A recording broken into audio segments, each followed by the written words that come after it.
Welcome to the Nerd Party. Hello, I'm Charlotte Schmidt. I'm Patrick Schmidt. We just got done watching All Alone in the Night, episode 11 of season 2 of Babylon 5. It's time to babble for 5. I hate fever dreams.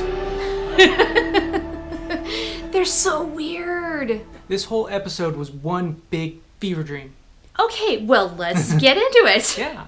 When somebody says, what could go wrong? Guess what? Everything goes wrong, Sheridan.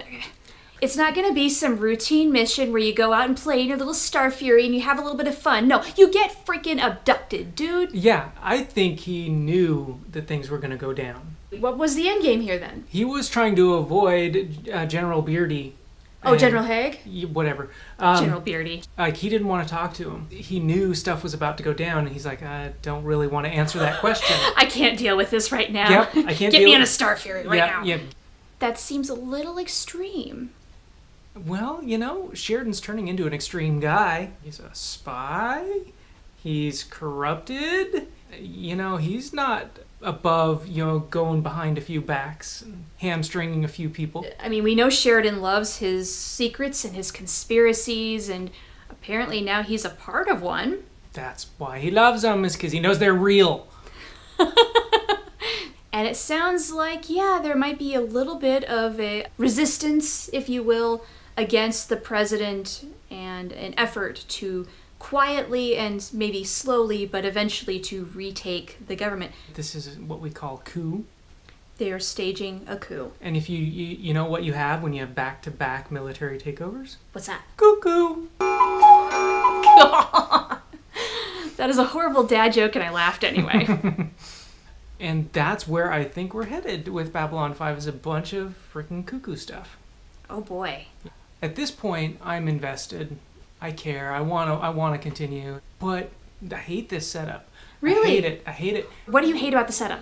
So much of it is just cryptic, and so much of it is flash forward, or so much of it is delusions. I can't even tell at this point what's really going on. What's really happening. You know things are building in intensity, they're getting big, but there's so many unanswered questions, more than we have answers to questions, that you're just like, what the hell is going on? And the only way you're going to find out is if you just keep watching the next episode. This better pay off.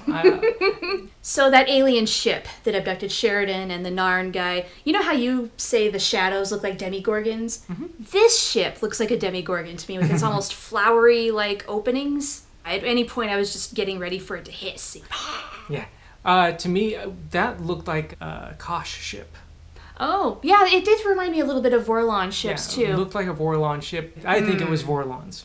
Now, that said, the Minbari knew who these people were, at least yes. Delenn did, and knew how to take care of them quite handily. And speaking of Delenn, a lot of changes going on for her. Her world had kind of gotten turned upside down after this episode. No longer Grey Council. She gets to stay on Babylon 5 pretty much out of spite. There's definitely some consequences coming down now for her transformation. Now seems like Delenn is much less trying to play out some sort of weird Minbari agenda. Yeah. Uh-huh. It's not like this was planned. It was her just going off and doing it, which makes the action seem much more genuine, which kind of changes the way I look at her. And we also learned, amongst the Grey Council, there is now an imbalance in power. Again, what could go wrong? I think it's important to note that once Neroon learned the truth about why the Minbari surrendered, he said it was laughable, which I think may explain why the religious caste did not tell the warrior caste why they had to surrender, and there's still a lot of feelings about that. And one of the things I keep waiting to hear about is the strategic advantage the Minbari would get by defeating Earth.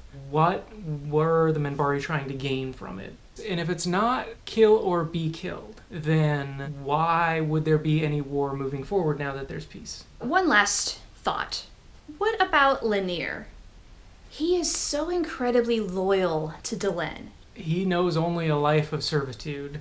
That's all he knows. It's either that or it's some kind of maternal thing. It's like a mother-son kind of relationship. He vowed to be by her side. That was a lifetime commitment. And she did seem to get some reassurance out of that. If she wanted him to leave, she would have said the things to make him leave. Maybe so, but she left it up to him, and he did decide, I'm staying here. Well, and she knew that he would. So I think there's something in it for her, too. Well, onward we march, everybody. We've taken this one down, and we're midway through Season 2 already. Thank you, everybody, for your likes and subscribes and your comments. We appreciate your support so very much. Please remember to keep things spoiler-free. As things keep heating up, we just don't want to ruin the fun, as frustrating as it is. Yes, yeah, and please, no more fever dreams. Well, let's put a cold washcloth on it for the time being and recover, and then we're going to get right back to it. So, until next time, everybody.